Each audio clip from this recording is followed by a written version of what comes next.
I'm Laura Clark. I'm an architect. I'm based in London and Glasgow. I'm at the KBB show with Hafele.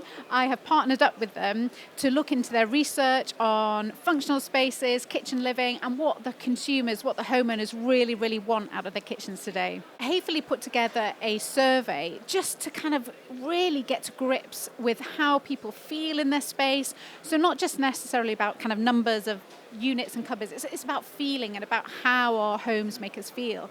And it's been really interesting because so many of us are really unhappy with our space.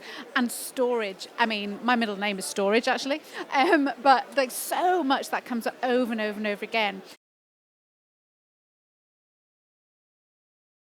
One of the most surprising things was over 40% felt comfortable in their kitchen. And I was actually like, oh, blimey. In my experience, a lot of people don't feel comfortable in their kitchen. But then when you break it down, comfort isn't a great kind of benchmark. And a really small percentage were happy, really happy, and it made them feel really fabulous.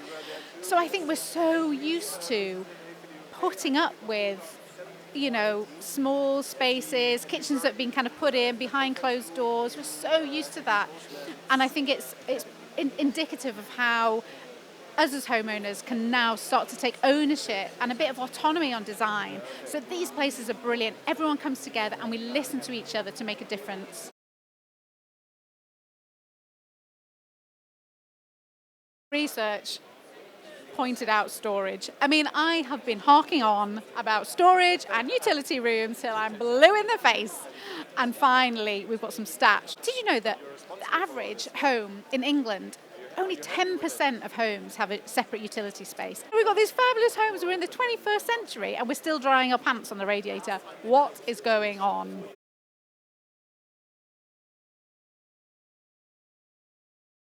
We're really used to multifunctional space in kind of work environments and offices, but suddenly our homes became really multifunctional spaces. The kitchen table or the dining table was office work, homework, where the cat slept. So you're kind of multifunctional, you're hot desking with your own family.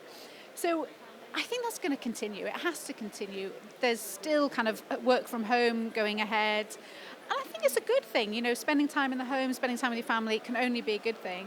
And it's about how we kind of approach that and not just brush it under the carpet again and just say, well, we'll just have to crack on with it.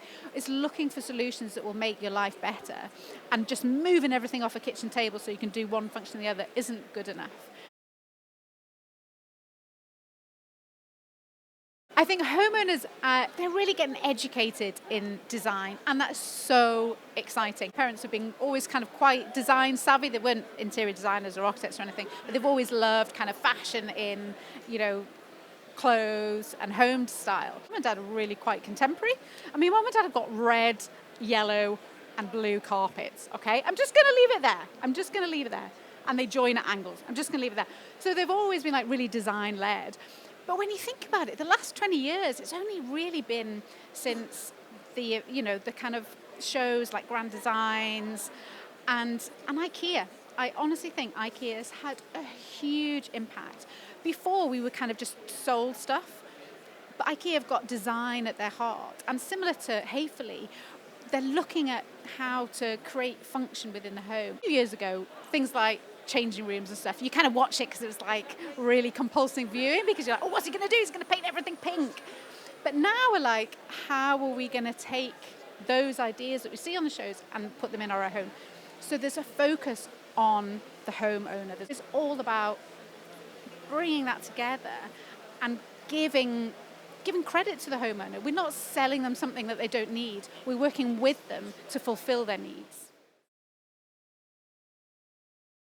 Times have changed. The days of just being able to say, here you go, that's what you want, have gone. Having a more informed consumer, I think, can only be a good thing. You've got to push yourself, and design's all about change. The consumer's moving so fast. Social media, magazines, shows. Our job as architects, as designers, as manufacturers, to take that kind of that interest that homeowners have, that consumers have. They want to kind of be design-led and fashion-led, and not necessarily, having a little bit of knowledge is brilliant, but then it's about us filling in those gaps so that we can take them and say, yeah, I know exactly what you're talking about, and this is how you fulfill it.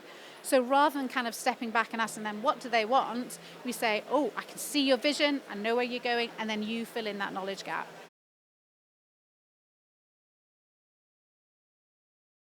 I've followed Hafele for years. When I first started as an architect, getting the Hafele catalog, we called it the Bible, was like the highlight of our year. And we'd go through it and be like, oh, look at this, oh, look what you can do, oh. So I love Hafele.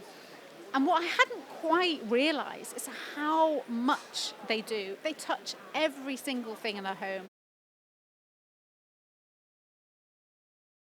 I have just written a book. Boom! I won't drop your mic because it'll break. So my book is called The Handbook of Home Design, an architect's blueprint to shaping your space. Bridging that gap, it's bridging that knowledge, giving homeowners confidence to say to their designers, say to their architects, this is what I want, this is how I want to achieve it, let's work together.